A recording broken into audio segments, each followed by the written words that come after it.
stench was noticed before the first cry was heard. At 3 o'clock in the morning, under the arches of the east wing of the Château de Saint-Denis, one of the night guards, passing by the Queen's closed chambers, complained of the smell of rotten meat. 40 minutes later, the midwife, Madame Hélène, rushed out into the corridor, pale and in tears. She did not utter a word. Behind her walked the old chaplain, carrying a bundle covered with black cloth. He walked slowly, holding the cloth outstretched, as if afraid to touch what was beneath it. Queen Jeanne, the last of the Valois line, gave birth without witnesses and in complete darkness. She was 4 months pregnant, in the heat and isolation, with the windows locked and the cracks sealed. The court physician was absent. He had been sent to Rouen to attend the dying duke. Only the old woman Hélène remained, a midwife who had no right to touch the royal blood, let alone deliver a baby. Later, the phrase, "the child was born," without signs of life, its skin blackened in places, with obvious signs of decomposition, would appear in the reports. The doctor's notes would add, probably intrauterine infection combining signs of dropsy and gangrenous erythema. No one would say out loud that the child stank from the moment it was born. The diapers were burned at dawn. The fabric could not be washed. Witnesses were sent to holy relics. Servants were replaced. And the room where the birth took place was boarded up and flooded with vinegar. Only 3 days later did a surgeon enter the room. He claimed that there were traces of blood and something resembling yellow mucus in the cracks in the floor. The bed was taken out into the courtyard and burned along with the bedding. The Queen survived. But on the 6th day, she stopped talking. The servants noted that she stared at the ceiling without blinking, and her lips moved. At night, she could be heard repeating something about a black snake and a child's breath at the head of the bed. A week later, her body was covered with spots, first on her stomach, then on the inside of her thighs. A doctor, who finally arrived from Rouen, immediately demanded that the windows be closed, the room be fumigated with incense, and the Queen be given a poppy decoction. He ordered that no one be allowed into her chambers, including her confessor. Whispers began to circulate at court. She is not a mother. She is a vessel of damnation. That same month, a message arrived from the Abbey of Sainte-Radegonde. Voices can be heard at night in the cells, and the statue of the Virgin Mary in the main chapel has begun to weep blood. The Archbishop demanded an investigation. One of the junior deacons disappeared, leaving behind a piece of parchment covered with the words, "Die, child," written over and over again. The official court did not comment on the incident. Letters from foreign ambassadors to Rome and Vienna reported, "The Queen of France is seriously ill. The consequences of childbirth are severe. Her chambers are isolated. There is no threat to the succession." Meanwhile, the old Duke Armand, the only legitimate heir, died of a fever. His body was not transported to the royal tomb in time. It decomposed halfway there, and the carriage was sent back. By the beginning of the next month, according to the chambermaid, the skin on the Queen's stomach was cracked, and liquid resembling rotten egg white was oozing from the cracks. At night, a wet spot was found in her bed, which did not dry even after 2 fumigations. The servants began to flee. Her hair fell out in clumps. She was still silent, but now she did not move her lips. Only her eyes remained open. From the 3rd week after giving birth, the smell in the Queen's chambers became unbearable. Vinegar, incense, and sulfur, brought from the monastery of Saint Genevieve, did not help. The fabric curtains became damp, mold grew on the pillows, and the servants complained of a sore throat and a rash on their hands. She was no longer changed. No one dared to touch her body. The Queen lay under 2 layers of coarse cloth, motionless, unconscious, her eyes open. One of the monks who was allowed to sprinkle her with holy water swore in a letter to the abbot that her pupils dilated when the name of the devil was read. The physician folk insisted on opening an old wound on her stomach where, according to him, pus had accumulated. But the Archbishop forbade any bloodletting. Even the rotting flesh of the sacred womb must not be cut without a blessing. That same night, Helen, an old midwife, ran out of the Queen's bedroom for the first time. She screamed that moisture was oozing from the air and that something was crawling in the sheets. The next morning, she was nowhere to be found, neither in the castle nor in the nearby villages. Her place was taken by a silent girl from the abbey, who, according to rumors, had been brought there by force. She did not speak and kept her hands in her sleeves even in her sleep. Officially, it was still claimed that the Queen was recovering. Ambassadors to Lorraine and Savoy received assurances that within 40 days she would appear on the balcony, and that childbirth had weakened her, but her spirit remained strong. But behind the doors of her chambers, the guards had already been changed 3 times. Men who could not endure a single night refused to return. One of them, 20-year-old Francois Duton, burned his face a week after his shift and committed suicide in a monastery well. The official version was that he had had a seizure. Meanwhile, rituals began in the Queen's chambers. The Archdeacon brought a group of monks from Toulouse to the castle, the very ones who, during the time of heresy, read prayers over the dead to drive the evil out of their remains. They sang at night, leaving signs of ashes on the doors. One morning, they were not allowed inside. There was a splashing sound coming from behind the door, as if liquid were flowing on stone. When the chambers were opened at dawn, the floor was dry, but there was a mark on the wall that looked like the imprint of a hand stretched upward. No living hand washed the Queen. She was only wiped with rags soaked in vinegar, and her bandages, which absorbed something dark and sticky, were changed. In the 4th week after the birth, a note appeared in a treatise compiled by order of the Archbishop. Black ulcers up to 3 fingers in diameter are observed in the perineal area. The flesh is soft, and the edges do not hold their shape. It was also noted that the skin in these areas emits a sweetish smell of rot. By order of the council, some of the furniture from the chambers was removed and burned. The curtains were taken down, but even after being soaked in lye and boiled, the smell remained. They were not returned. Instead, the windows were boarded up, and only one lantern was placed in the room. It gave off a dim light. One of the monks later confessed that in the light of the lantern, the Queen looked like a mummy that had been forgotten and left unburied. Meanwhile, 2 envoys from Naples arrived at the court. They were not allowed an audience, but one of them, according to rumors, bribed a guard and saw the Queen through a crack in the door. In a letter later intercepted in Burgundy, he wrote, "She did not breathe, she did not blink, but her face moved as if someone were moving her muscles under her skin." The political situation was becoming increasingly tense. The princes began corresponding with each other, discussing the possibility of transferring the regency. One of them, the old Duke of Rhenish, openly declared, "If the Queen does not appear at the meeting within a month, we will consider the throne vacant."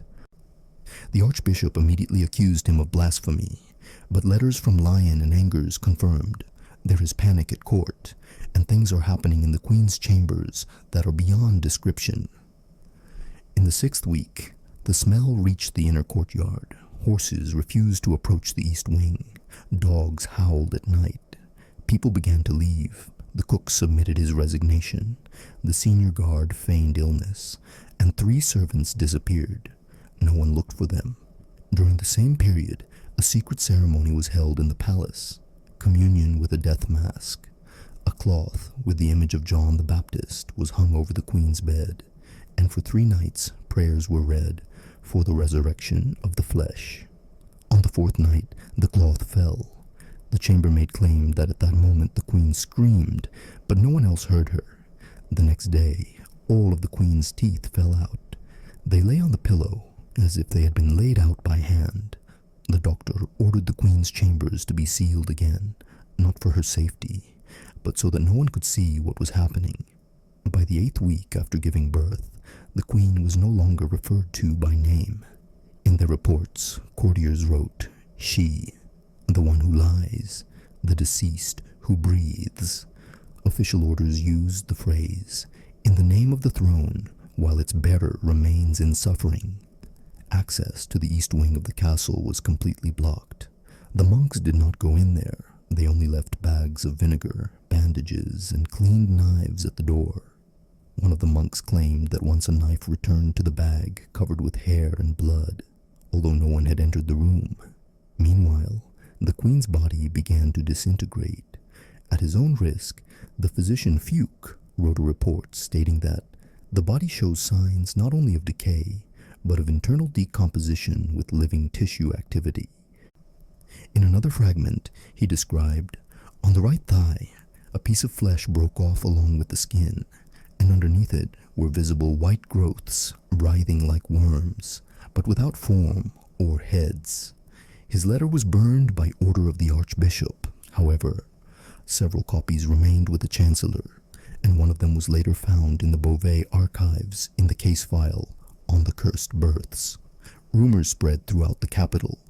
It was said that the queen had not given birth to a dead baby, but to something boneless and covered in dark slime, that the midwife had died not from fright, but from touching it, that the swaddling clothes had been burned not for disinfection, but as a ritual of exorcism.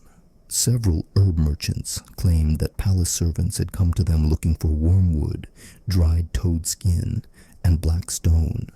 One of them later disappeared, leaving the words, "She is no longer human," scratched on the wall of the shop. Meanwhile, pieces of skin began to separate from the queen's body. A chambermaid who once entered to change her bandages was unable to speak for 3 days, and later became a nun at the monastery of Saint-Gilles. Later, in the abbess's notes, her testimony appeared. Her face was like a piece of cloth with spots growing on it. Something was moving under her skin, and her mouth was moving, although there was no sound. The council gathered in the small hall without the Archbishop.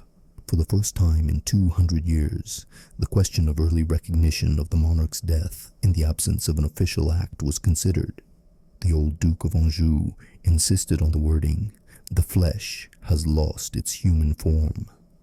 On the same day, a delegation from Avignon arrived at the palace, unofficial representatives of the Pope. They were not even allowed into the inner courtyard, but left a letter with a seal at the gate. If the curse is confirmed, the consecrated lands will no longer be able to receive the body. This meant that the queen would not be buried in the family tomb. After midnight on the 12th day of the 3rd month, the palace guards rushed into the council chamber. One of the guards standing at the sealed doors went mad.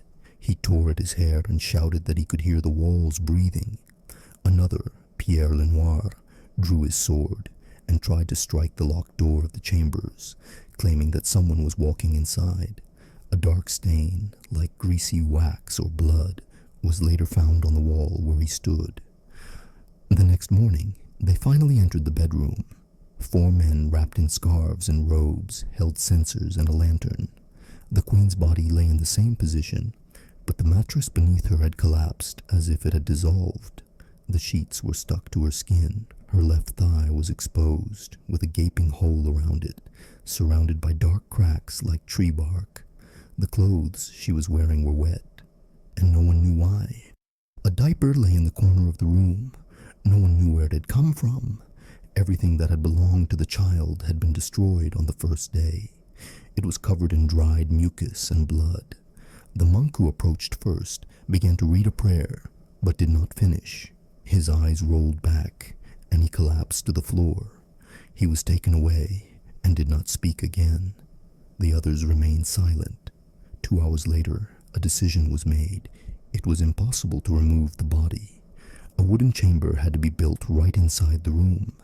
It would be walled up and sealed on the same day. Preparations began, but the carpenters called from Lyon refused to enter. They were replaced by 2 novices. The chamber was erected in 2 days. The body was transferred to it without removing its clothes. According to the valet's report, at the moment when the queen was lifted, 2 worms crawled out of her ear and disappeared into a crack in the floor. After that, no one entered her room. The Archbishop drew up a report, Due to the impossibility of restoring the body and the danger of spreading contamination, the body has been sealed in consecrated wood and given to God forever. However, there are no signatures of secular officials under the report. Unrest broke out in the capital. Rumors spread that the curse had been passed on to someone in the council. Several servants and one of the junior scribes disappeared. At the monastery of Saint Bernard, daily purification rites were performed for the whole country. The Duke of Chartres demanded that the queen be declared dead and that a meeting of heirs be convened immediately, but there was no response. 3 days after the body was sealed in a wooden capsule, the East Wing was officially declared a place of silence. By order of the council, neither servants nor priests were allowed to enter. 2 guards were posted at the door, but they only lasted 1 night. One disappeared, and the other was later found in the stables, naked, with his robe torn and a cross burned into his chest. He said nothing, only tearing at his nails. His note, found under the bed, contained a single line: "Someone is whispering inside, and it's not her." At the morning council, the chamberlain reported, "The smell has intensified again despite the isolation. It penetrates through the walls. Measures have been taken to seal the corridors. People are starting to fall ill. 3 guards have a fever. 2 servants have ulcers." From a letter from the Duke of Lorraine, "If her body is not properly destroyed, we risk losing half the court. I do not believe in ancient evil, but flesh that does not decay at the will of God is not just flesh." In an attempt to curb the fear, the Archbishop performed a mass consecration of the palace, but the censers rotted inside the East Wing and the candles did not burn. He later confessed in a letter that on the 3rd day of prayers, a nun from the Order of Chartres came to him and said, "The curse will not go away. It has already left." Her name was not recorded, but the abbess of the convent later mentioned her in her notes. Sister Agatha left the walls and did not return. The council was divided. The old Duke of Anjou insisted on burning the wing. The chancellor supported him, but the heir, Count René of La Manche, objected. "This is not only blasphemy, it is a political acknowledgement of death. If we do this, she is officially dead, and there will be dozens of claims." But secretly, negotiations on the division of power had already begun. The letters of the Spanish ambassador contained the direct phrase, "No one considers her alive anymore. Everyone is just afraid to say it." Meanwhile, babies began to die in the city. 5 families reported the birth of children with skin spots and flesh peeling off. One of the babies, according to a traditional healer from the St. Michael's quarter, had no mouth, and instead of eyes, there were hollow sockets. His body disappeared after a visit from 2 black-robed men. This is not recorded in the official chronicles, but in the small chronicle of St. Remus, there is a line: "The curse that began in the blood of the stillborn child blossomed in the mother's body and scattered across the earth." When carpenters approached the sealed wing with the task of further strengthening the walls, one of them, Pierre Roger, noticed black moisture seeping from under the doorway. He wiped it with a rag, and the fabric immediately began to smoke. Pierre was taken away with burns on his hands, and his cries could be heard even in the North Tower. After that, the Archbishop announced that from now on, the East Wing was off limits, not only for entry, but also for approaching. New gates were installed and a barrier was erected. And yet, a few weeks later, the day came when everything was decided. After lengthy discussions, a secret decree was signed declaring the Queen dead. The document was not published, but on the night before, the new nobility held a feast. No one spoke openly, but they drank a lot of wine. A few days later, a secret meeting was held in the northern chapel. The chancellor, 3 dukes, the archbishop, and the commander of the guard were present. There it was read, "She can no longer be called the bearer of the crown. Her body is sealed, her spirit banished, but a trace remains. The inheritance is to be divided by blood. The memory is to be hidden. The wing is to be destroyed." The decree was not sealed, but it was carried out. At dawn, the eastern wing was set on fire. Kerosene was poured at the base of the doors, in the corners, and along the ceiling. When the central beam caught fire, many claimed to hear a scream, not a woman's, nor a human's. One of the monks watching from the window wrote, "The flames crept as if they knew the way." 5 hours later, the wing collapsed. The fire was extinguished after a day. Only a stone skeleton remained with a black spot in the center, the place where the wooden capsule with the body had stood. After this event, the palace chronicles were rewritten. The queen's name disappeared from them. Instead of the date of her death, it was written, "She passed away to the Lord in times of turmoil and silence." The tomb remained empty. The coats of arms with her symbols were removed. The people were told that the monarchy was passing into the hands of advisors until a legitimate claimant appeared. Subsequent letters from ambassadors stated, "The kingdom is now faceless. There is no death in it. There is emptiness." The Archbishop retired to a monastery, where he died of gangrene 9 months later. His last words were, "She was not alone." Count René was poisoned, and the Duke of Anjou disappeared. The people said that whoever touched her power became part of the curse. A garden grew on the side of the east wing, where no tree would grow. Later, it was surrounded by a wall and marked on the map as dead land. Thus ended the dynasty that had held the throne for 123 years. Its last representative was forgotten. Her body disappeared, her memory erased. But in monastic circles, the words still circulate. She did not die. She remained to wait until she is called by her blood.